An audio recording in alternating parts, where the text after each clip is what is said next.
You probably already know about the iReady lawsuit, but did you know that an even bigger edtech company is being sued too? It's IXL, and nobody is talking about it. The allegation? That IXL has been quietly harvesting data on millions of American children and selling it. And it's crazy, because this lawsuit's been going on for nearly 2 years. But the New York Times hasn't covered it. The Atlantic hasn't covered it. Wired hasn't covered it. 2 years of federal litigation against a company used by 17 million students and basically silence. And this one's different. Bigger company, older kids, and the lawsuit's a year and a half further along than iReady. The FTC's already weighed in twice, which leaves the question: is your school doing anything about it? Are they pulling IXL, or are they signing new contracts whilst the company is being sued for harvesting your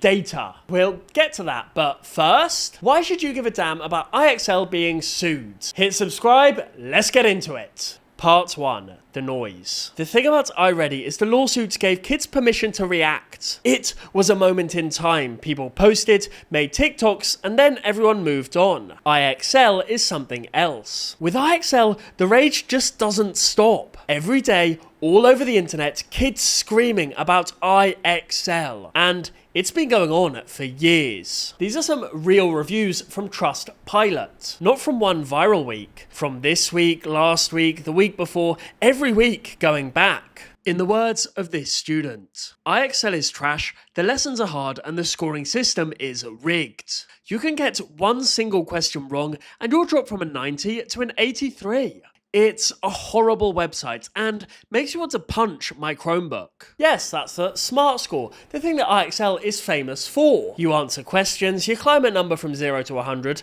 and when you get one wrong, the number doesn't drop by 1, it drops by 10, sometimes 12. So, you grind your way back up to 99, miss one question, and you're back to 88. But underneath the rage, there's something darker. A reviewer called Serenity Author calls IXL the purgatory of math. She then adds, it causes anxiety. You fear answering a simple question and risking 5 more questions worth of work. The fact that IXL impacts students' mental health is everywhere. As this 10-year-old says, IXL has this SMART score that makes us feel dumb. It has made me slightly depressed and ashamed of myself. I feel isolated, and mental torture is my way to describe it. A 10-year-old feels slightly depressed and ashamed because of a maths website. That's awful. And it's not just anonymous reviews. This mother said her daughter had stopped eating and told her mother she'd rather self-delete than continue with IXL lessons. She started eating regularly again within weeks of leaving the IXL heavy school and returning to homeschooling. So, when I tell you a federal class action lawsuit has been filed against the company that makes IXL, yeah, the lawyers have finally caught up. Part 2. So, what's in the lawsuit? Okay, legal bit, and bear with me, I'll be quick. On May 7th, 2024, 18 months before iReady, 3 mums in Kansas walked into a federal courthouse in San Francisco and sued IXL Learning. The lead plaintiff is Gretchen Shanahan, and here's a quote from her from a parent's blog. It should not require a law degree to safely send your kid to school. The other 2 mums are Kimberly Whitman and Amy Warren. Between them, they've got 4 kids, all in Kansas public schools, all forced to use IXL. Interestingly, the lawyers are the same ones who filed the iReady case.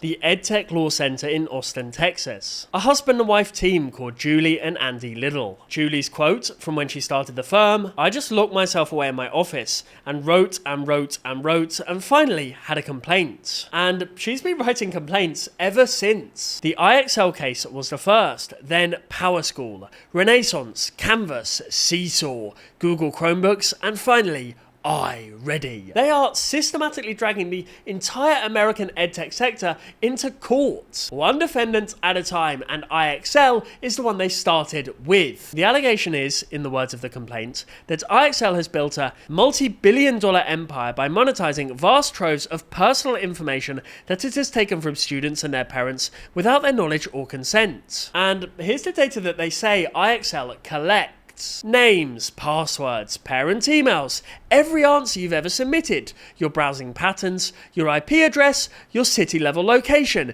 your device fingerprint, and, direct quote from the complaint, sensitive categories including gender, race, and ethnicity. The complaint says IXL builds, quote, intimately detailed profiles. These profiles are then used to predict, and listen to this list carefully, future academic performance, skill mastery, learning comprehension, interests, risks, behavior, college, and job readiness. That word, risks, that's genuinely concerning. They're saying IXL is calculating the probability your 9-year-old becomes a problem, and then sharing that calculation with Google Analytics, Canvas, Schoolology, and various Google products. The plaintiffs aren't suing under COPPA, the Children's Online Privacy Law, because COPPA doesn't let private citizens sue. They're suing under the Federal Wiretap Act. Basically, when IXL silently logs every keystroke a kid makes and then ships it to Google, that's legally the same as wiretapping a phone call. These are allegations, by the way. They are allegations. Yes, I'm saying that again for the same reason as last time. I would quite like to keep my YouTube channel, please. And of course,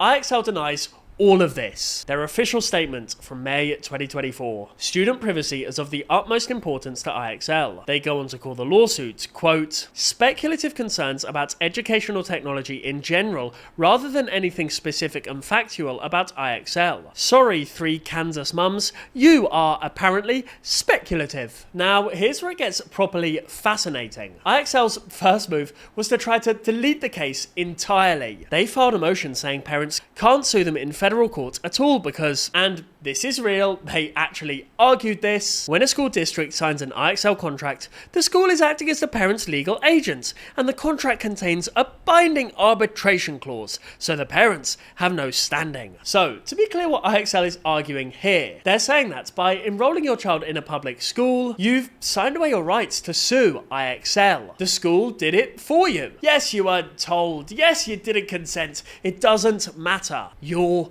bound.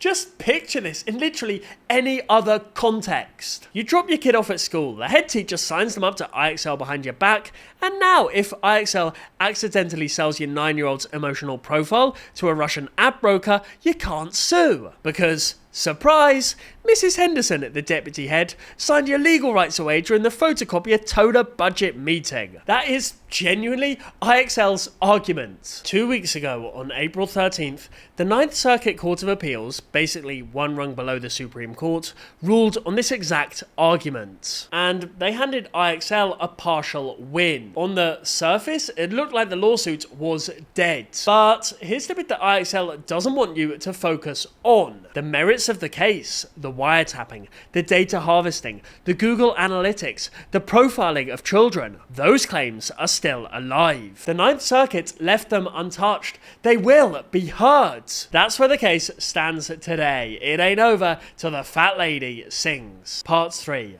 Will IXL be banned? Now we get to the question every Trustpilot reviewer in the world is screaming. The question every petition to ban IXL on change.org has been asking for 10 years. Will it actually happen? Will IXL go away? If I'm being honest, probably not. Want proof? Well, here we go. On January 14th, 2026, 18 months into the lawsuit, with everything fully out in the open, Campbell County School District in Wyoming signed a $500,000 3-year contract with IXL. It was a unanimous board vote. 500 grand on a company that's currently being sued for harvesting children's data. That's a school board telling you in cash they don't care. That this lawsuit mattered less to them than the inconvenience of redoing their software procurement. Although there is one exception. Etiwanda School District in California in the Inland Empire blocked IXL after winter break 2024. The vice principal told the student newspaper, IXL has been selling information to third parties. We do not approve of that. The math teacher said the IXL ban has been hard. It was a great tool for learning. The English teacher commented, my students really benefited from it.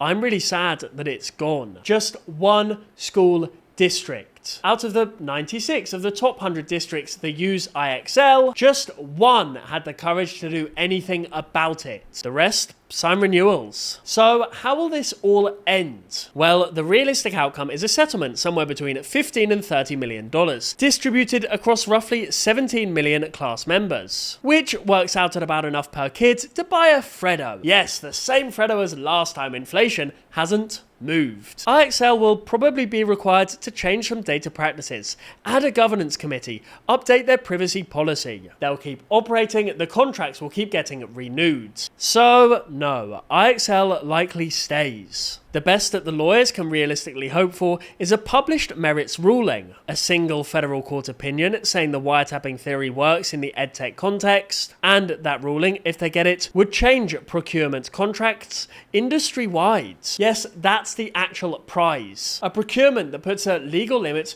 on how far these companies can actually go. And given that no American court has ever drawn a limit before, that limit, if it comes, would be enormous. Part 4. Sweden versus Wyoming. Okay, so 2 pictures to finish on. Picture 1, Sweden, late 2022. The Swedish Minister of Schools stood up in front of a press conference and basically said, "This whole digital schools thing, massive mistake." The word she used was experiment, said it had harmed children's learning. So the Swedish government did the thing that American politicians claim is impossible. They reversed course. Books, pencils, paper, back as the default. Phones collected at the start of every school day. Done. A whole country looked at the data, looked at the kids and said, yeah, this was a mistake. We're undoing it. Picture 2. Back to Campbell country, Wyoming. The $500,000 IXL contract signed 18 months into a federal lawsuit. And